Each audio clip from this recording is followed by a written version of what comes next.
Shalom, friends. Rabbi Jenny Solomon here at Beth Meyer Synagogue with a Mincha moment. This week's Torah portion is Eikev. We're still in the book of Dvarim, of Deuteronomy. And in this week's Torah portion, Moses speaks to the people as they stand on the threshold, preparing to enter into the land of Israel. And one of the ways that Moses describes the land to the people is being a land that is filled with chalav udvash, with milk and honey. And in thinking about this phrase, milk and honey, I think we actually get a hint to something very important about what it means to sort of enter into the promised land, whatever that happens to mean for you, for me, for us in this moment in time.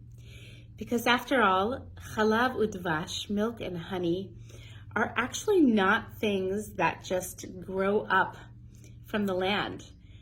They don't simply arise from the dirt. You can't harvest them very simply after planting a seed.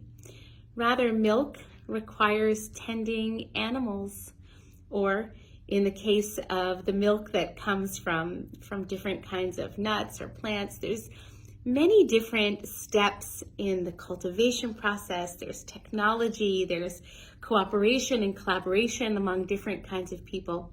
And so too with dvash, with honey. There is a whole beautiful kind of sacred dance, I've learned, that comes with cultivating honey. It's not just like it grows up from the ground. So what might this be hinting at?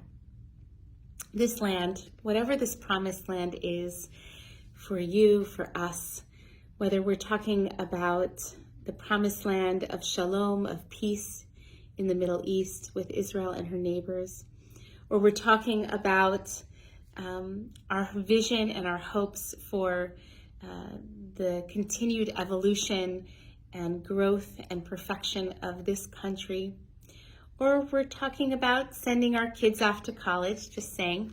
That's a little bit my personal situation right now. Whatever the land is, it is filled with milk and honey. But milk and honey means that we will also have to work hard. We will also have to harness good, sustainable technology. We'll have to work together in collaboration with other people and with the natural world. A promised land of milk and honey is not just about stepping into a land that is ready-made to nourish and sustain us. It has the elements of that if we commit to using our imagination and our cooperation and our kindness and our thoughtfulness and intention to bring those good things forth from the earth to feed us, both figuratively and literally.